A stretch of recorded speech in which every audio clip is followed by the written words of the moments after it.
And so we're back. And so let me see. I'm going to first introduce Erica, and then you are the social media specialist for the local chapter of the Red Cross here in Pasadena. Right, for the Los Angeles region. For the Los Angeles region, okay. And I want to go ahead and bring up your website. And then, so how did you want to introduce the CEO or? Let's see. This is Ben Green. He is the executive director, I believe, of the Pasadena chapter of the Red Cross, which is part of the LA region. Yes. All right. And so, well, let's start with, since it's right around the corner, we have the Rose Parade. And I know the Red Cross is huge as far as helping out with safety and making sure that at least the bands that march down in the equestrian units make it to the end, right? I mean, that's the big concern with the Rose Parade, is that the bands make it to the end of the parade. Yeah, right? Of course, the parade's been going on like 123 years, and Right. Red Cross has been involved at least 50 years of that time with providing first aid stations all along the parade route. And then certainly when they get finished with the parade at Victory Park there in Pasadena, right behind the Pasadena High School. And Right. over the years, we have about 200 active volunteers who are engaged with the parade. Some of them travel from far away to come and help out. And one of the things I like most about it is each of the parade tents, or the first aid tents, is usually has a young person, middle-aged person, older person, and from all different parts of our world. Different ethnic backgrounds, and it's just a lot of fun to see them interact with each other and help people who need help, whether it be somebody who's suffering from heat exhaustion or heat stroke, or they've got a big blister on their foot from hiking and walking, Right. or if somebody just in the stands that's having problems breathing. So they do a variety of things. They work closely with the fire department, so we kind of triage. If there's something we can handle, we call quickly into the fire department. They come and take over. Can I ask you, I mean, I don't know if you know that, how many people or staff do you have on New Year's Day to be out at the Rose Parade? I mean, do you know the number? Yes. Oh, okay. The number is between 175 and 200. Oh, and wow. one of the things that's interesting is that number is almost entirely volunteers. Mm-hmm. We have very few employees who are involved with the parade. It's a year-round planning process, and we have so many people engaged. And then we do training and refreshing, so those people out there have the qualifications to be out there. There's certain protocols for each of the first aid stations. Right. One fun story to tell you is when we had George Lucas as the Grand Marshal, we had all the fellows walking in the stormtrooper outfits. And most of them didn't make it to the end of the parade because they came from all over the country. They weren't in shape, and they were dropping like flies. So we were very busy that particular New Year's. Right. Yeah, I wrote the story. And Did so, you? yeah, I was working for the Pasadena Independent at the time.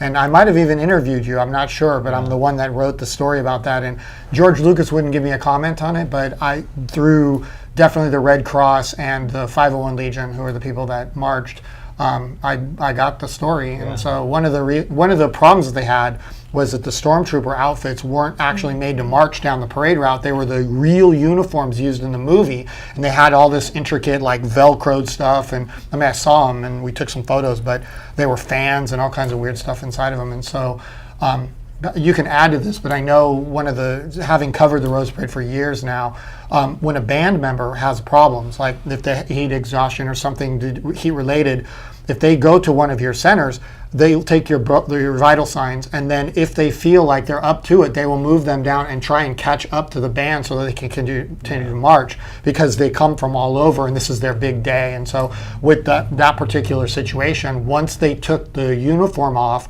there was no way they could get back in the parade. And so that's one of the reasons that they tried to march, or that they were having such a difficult time. You know, it's interesting that the many volunteers that are associated with the parade come from all over. People schedule their vacations to come and volunteer at the parade who are Red Cross or someplace else in the country. And it's a great celebration, and a lot of people enjoy being out there helping others. So it's a great thing for the Red Cross to do, and it engages a lot of our folks. Yeah. Well, I know the bands are big, but I'm assuming the equestrian units as well, and the floats. I mean, there's people that dance and march or walk alongside the floats, and so they can have some of the similar problems. I know one of the issues they have every year, and I didn't look up the weather. I should have. I'm not sure if we're too far out still, but if you have a situation where it gets it's cold in the morning and then it gets up to the 80s, that's a problem because everybody's bundled up, and then they get out on the parade routes 5 miles almost, and that's a long walk, and by the end of it the heat is. And a lot of the parade, the bands come from the cold part of the country, and they have wool outfits because they perform in the fall. And they come here and they got the wool outfits are fine in the morning, but by the time they hit down there at Sierra Madre, they get pretty warm. Right. And then, I mean, because it's sort of that season or whatever with the parade, but I mean, we've just had all kinds of I guess, good news with the weather, but with it comes the storms, and we've had flooding and all this kind of stuff, and I know you guys are definitely involved in that kind of situations. I mean, do you want to talk a little bit about what you guys do for disaster relief? Yeah, particularly with the floods, the floods and the mudslides. The mudslides certainly come after a big fire that hits the foothills, and then when the rain comes, there's no growth to stop or to capture the water, so the water just comes down, and in some cases that mudslides right with it. And this year we dodged a lot of bullets, although there was some mudslides. Quite frankly, there wasn't as many as that we anticipated, so it's all real good news. Although we had an earthquake here, not an earthquake, but yeah, we did, tornado. Mm-hmm. Tornado. Oh, yeah. That was pretty bizarre. Oh, yeah. Yeah, and I was going to say that's, some kind of weird. And there was some type of water spout as well, which is kind of the same thing, only offshore. Most of our work is done with home fires, and people don't realize that. Yeah. On a typical night in Los Angeles, we'll have 2 or 3 fires that our volunteers get up in the middle of the night and go help people they never met before and never will see again, but they're there to help them with food, clothing, and sheltering. And that's all free for the folks who need it. Right. When the fire department leaves the scene, people are there. If they don't have an insurance policy, or if they don't have family or friends to stay with, they really turn to the Red Cross and count on us. And that's one of the things that we do. Most people don't know that we do. But we're out there with volunteers, and that's 97% of our work is done by volunteers. There's not too many nonprofits can say that, and we're very proud of that. Thing we do best, I think, is the training of our volunteers. So they're very well equipped to go out and interact with individuals who have suffered a disaster of their own, a personal disaster, a fire within their home. We're also concerned about the dogs and the pets, and we have relationships with the Humane Society where the Humane Society will take in those pets and keep them until the family gets established. Right. And then we follow up with counseling. We help the victims get back on their feet. We look at local resources. In Pasadena, we're very blessed because we have so many, and getting our victims of those disasters taken care of is something that's rewarding for the volunteers, and that's what keeps them coming back. Right. And then this will have already happened after this airs, but tomorrow the fire department does their annual show you what a Christmas tree looks like burning, and so that's a huge issue because you're talking about house fires, and the number one during the holidays cause is people with lights on their trees and not making sure that it's watered properly and all that kind of stuff. Candles too. Candles and cooking. Right. Candles and cooking are the two top things that cause the fires.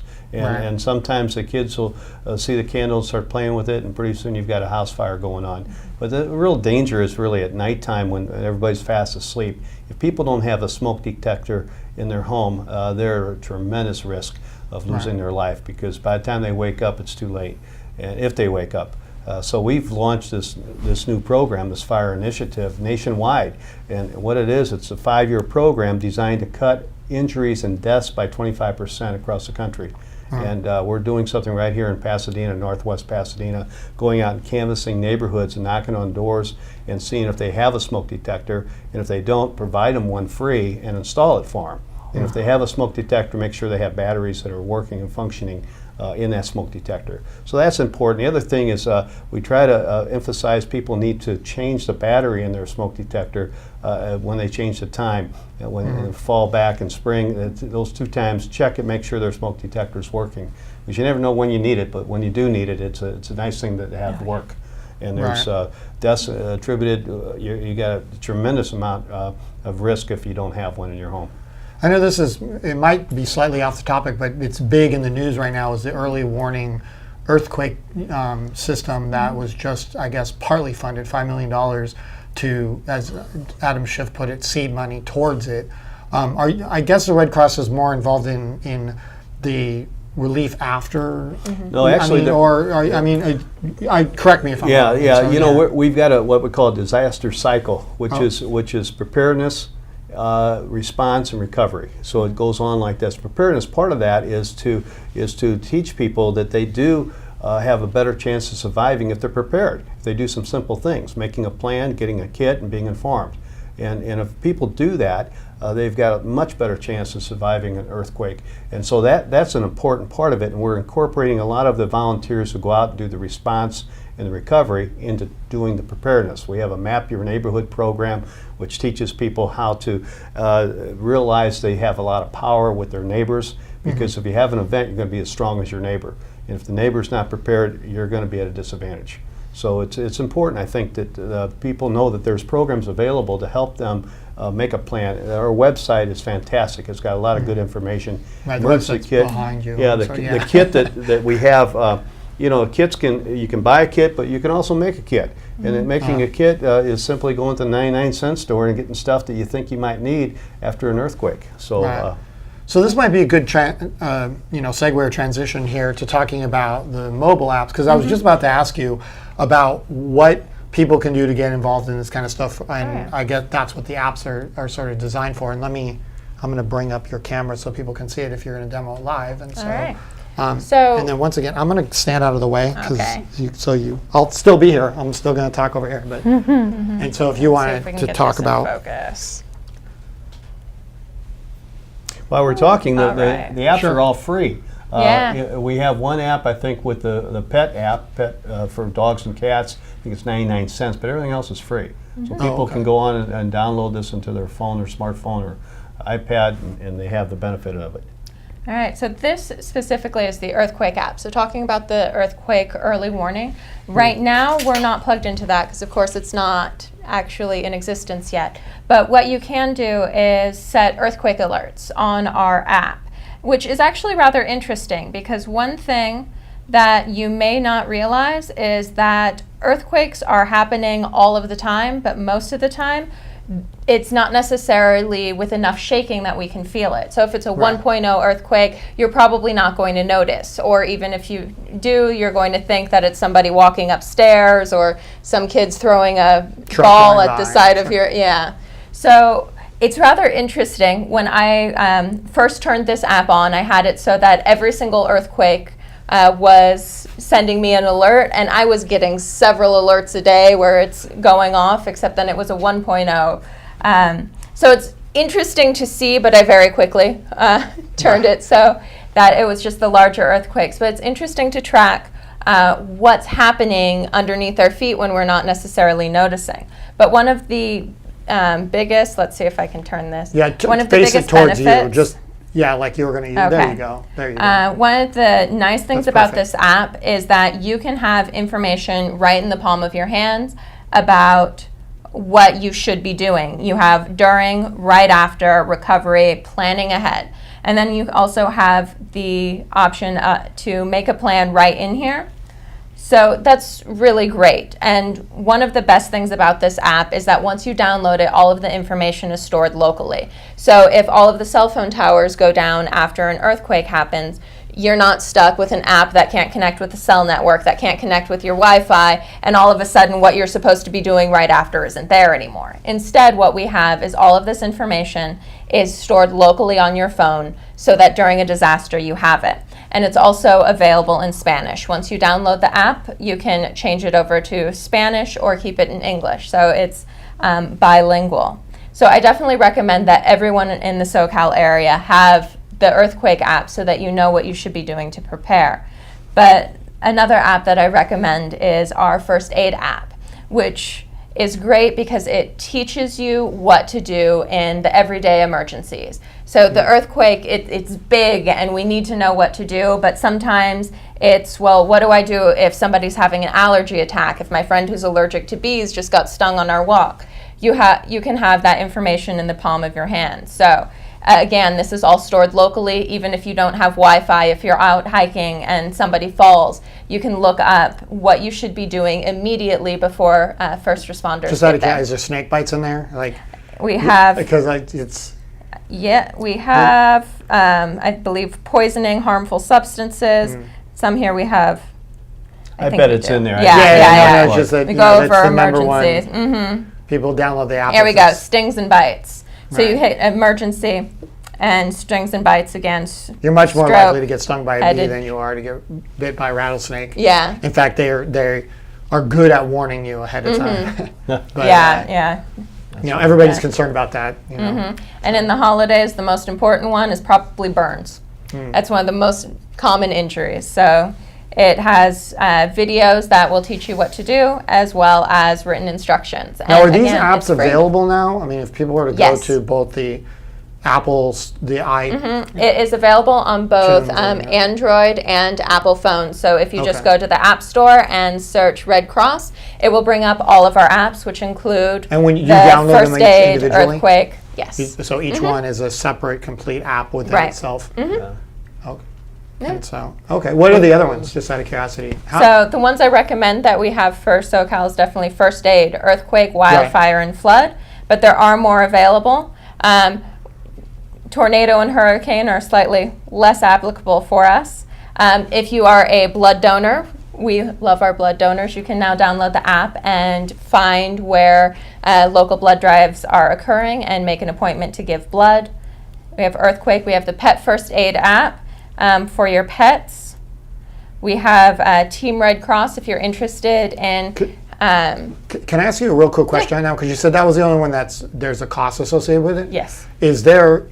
I mean, does the money go to help something, or where does the 99 cents? I hate to be a reporter. I know. But it's, What this app includes is you can look up what vets are nearby where your location. So that if something has happened to your pet and you need to know where the closest emergency vet is, then that's something that you can look up. You can have your vet contact info, but if you're out visiting a friend and something happens, then it will find the local vet. So maintaining the directory is where the 99 cents goes oh, okay. towards. I was just curious, you know, because Yeah, the other thing on Yeah. that earthquake app, it has quizzes you can take.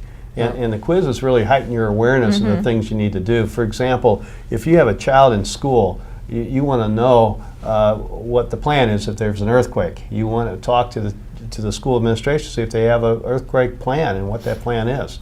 And where are you going to meet your child? My child, when they were 15, we knew if we had an earthquake where to go, and we would walk to them, so you don't pass each other with everybody else. You really, it's important to think through those things, and that's one of the main things. So the other thing is, ladies wear high heels a lot.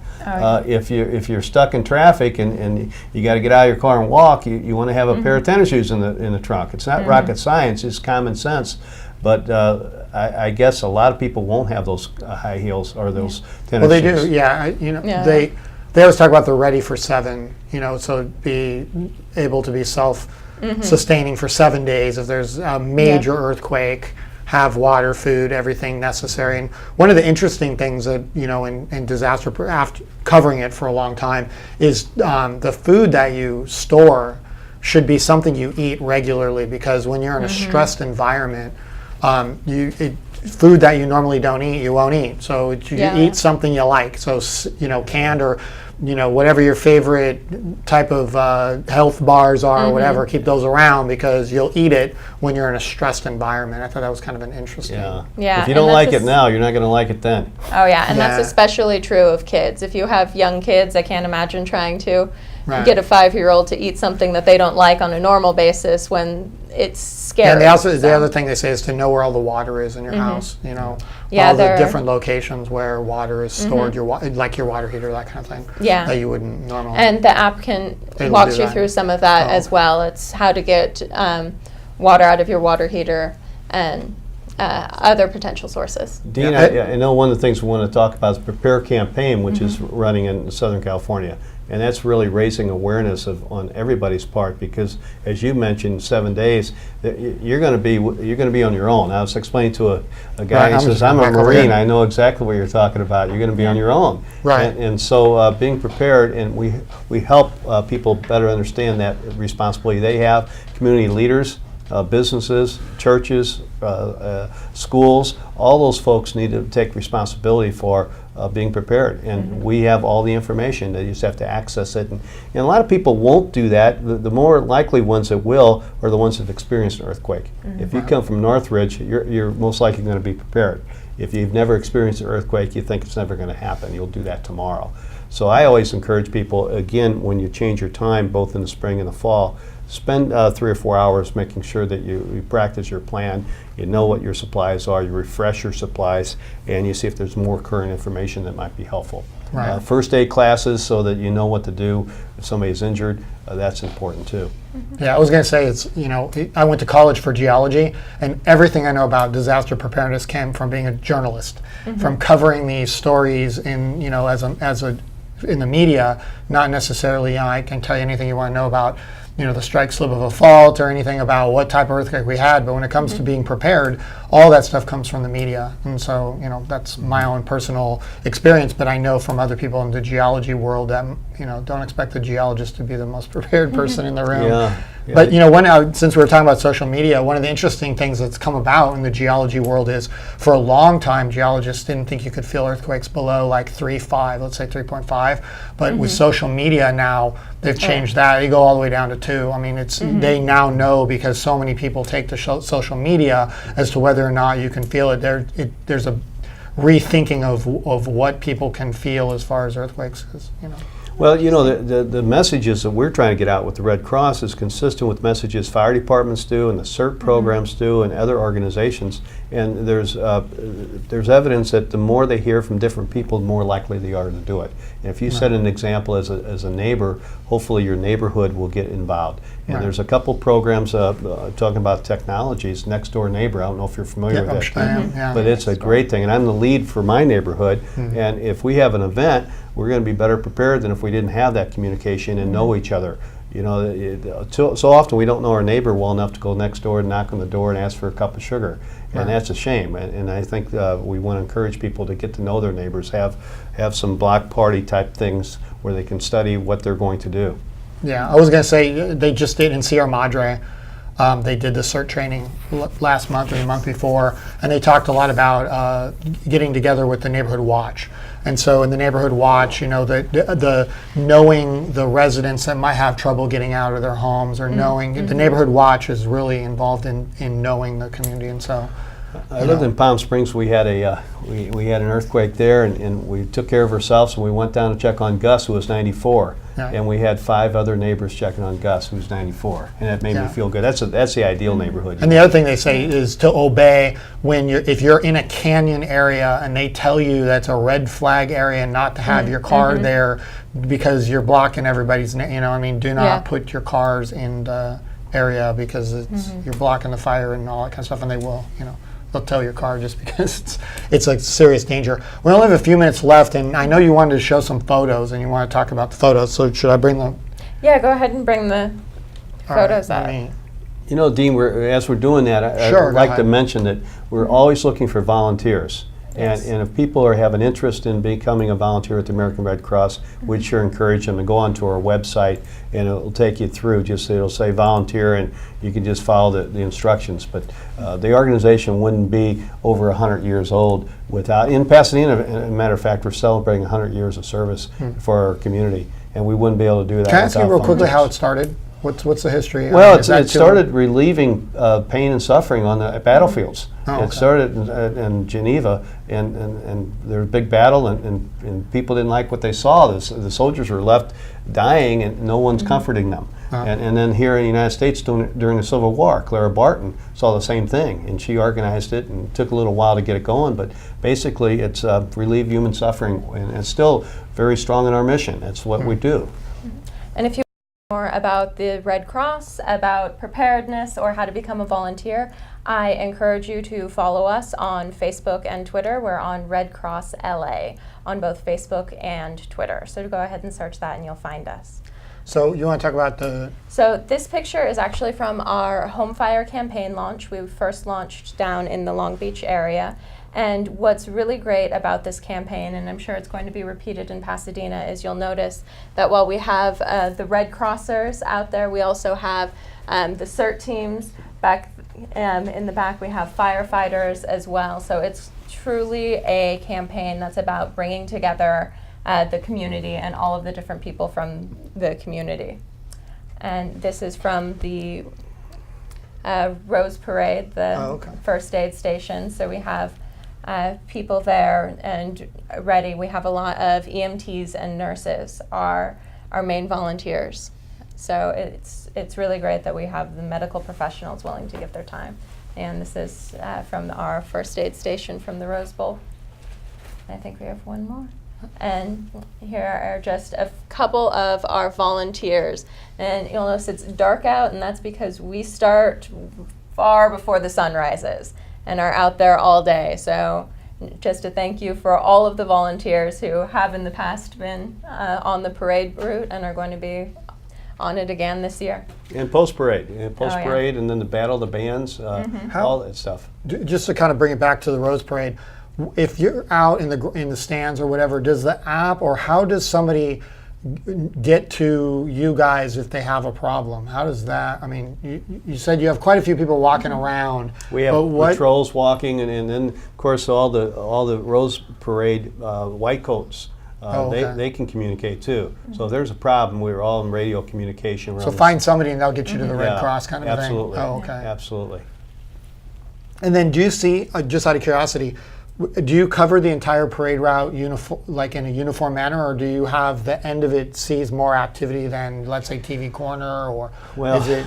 Yeah, I live right there at the end of the parade route, so I'm there, and the bands all collect there, and that's when they're really, some of them have blisters and so forth, so there's more intense there. And then the people who are serving this parade, the volunteers, first aiders, they come down and they help out at the end of the parade. So it works out well. We've been doing it long enough to kind of have a handle on it.